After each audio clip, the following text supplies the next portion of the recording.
Presidente da República José Ramos Horta hateten violação e nação a Myanmar grave no equipa jurista nação ne hatona queixa e a Tribunal Timor-Leste. Presidente da República José Ramos Horta hato questão ne ba jornalista e a porto de Elisesta ne hateten foi na lais equipa jurista Husi Myanmar hasor presidente colia com a violação de direitos humanos nebe acontece e a nação refere. Mas bem antes hasor equipa hatona queixa e a Tribunal Timor-Leste onde Russo Timor ni apoio.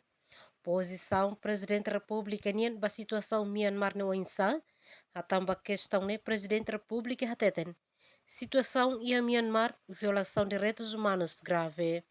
Foi na lei Presidente da República José Ramos Horta simo delegação o seu organização de direitos humanos sim e é encontro alargado ida a discutir situação humanitária e a Myanmar na promoção justiça na responsabilização e a nível regional.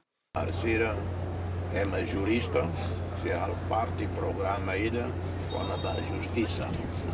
Era mais legal, uso Timor-Leste em apoio, mas ele apresenta uma queixa e a Itânia, Procurador-Geral da República, contra o regime Myanmar.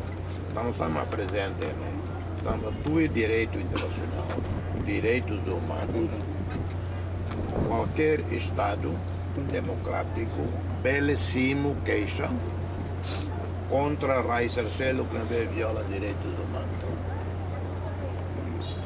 Processo no Beltato, Belbato, Tribunal, PGR, Tribunal Dili, Tribunal Recurso, Belbato, Belbato.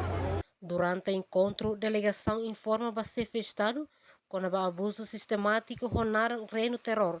Deve halar o junta militar Myanmar contra a população civil. No parte rua mostra reflete com a história hamuto o se luta para determinação, onde sublinha a ligação, solidariedade e Nebeklean Liu entre Timor-Leste e no Myanmar e a defesa da democracia, liberdade e dignidade humana.